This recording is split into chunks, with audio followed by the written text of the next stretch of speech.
ကလေးလုံးဝမရနိုင်တဲ့အမျိုးသမီးတွေထဲမှာသင်ပါနေပြီလားဆိုတာကိုဒီအချက်ကလေးတွေကနေပြီးတော့ဆန်းအိမ်တောင်တက်တန်းလဲကြာနေပြီကိုကဘာဆေးမှလည်းသုံးမထားဘဲနဲ့အခုထိကလေးရခက်ခဲနေသေးတယ်ဆိုလို့ရှိရင်ဒီလိုအချက်တွေရှိနေလို့ပါနော်တားဟုတ်ပြုံကနော်နှစ်ဖက်ပါတဲ့ဟာကနှစ်ဖက်လုံးပိတ်နေတဲ့အမျိုးသမီးတွေနောက်တစ်ခုကဆိုလို့ရှိရင်ယာဒီကတော့မလာဘူးယာဒီကစချင်းပေါ်ချင်းမှလည်းဖြည်းဖြည်းချင်းနည်းနည်းပဲလာတယ်အဲ့ဒီကနေပြီးတော့နှစ်ချီထိန်သွားတယ်ထိန်ရာကနေပျောက်သွားတယ်အဲ့ဒီအမျိုးသမီးတွေဆိုရင်လုံးဝကလေးရဖို့အတွက်ခက်ခဲတယ်ပေါ့နော်နောက်တစ်ခုကတော့အားလုံးသိပြီးသားဖြစ်တယ်သွေးဆုံးပြီးသားအမျိုးသမီးတွေဆိုရင်လည်းယူရိုကလေးရဖို့အတွက်အရန်အောင်ဆုံးတစ်ချက်ကတော့ပြုပြင်လို့လည်းရနိုင်တဲ့အချက်ကလေးပေါ့နော်တားဥပြုံကပွင့်တယ်တားဥလည်းပုံမှန်ကြွေတယ်ရာသီလည်းဖြည်းဖြည်းမှန်မှန်ဆင်း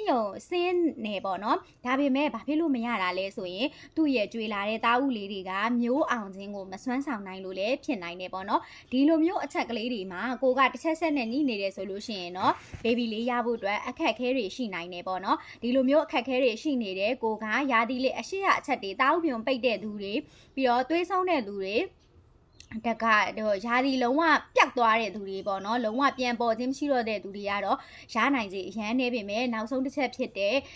တားဥပြုံလဲပွင့်လဲတားဥလဲပုံမှန်ကြွေရတန်းနဲ့ကလေးမရတဲ့သူတွေဆိုလို့ရှိရင်တော့ဂျူတို့ရဲ့နော်တိုင်အားကောင်းယူလေးနဲ့အမျိုးသားအဖြစ်ယူလေးကနေကူညီပေးနိုင်တယ်ပေါ့နော်အမျိုးသားဘက်ကပဲချိုရင်အမျိုးသမီးဘက်ကပဲလိုအပ်ချက်တွေရှိနေပါစေဒီနှမျိုးဒီ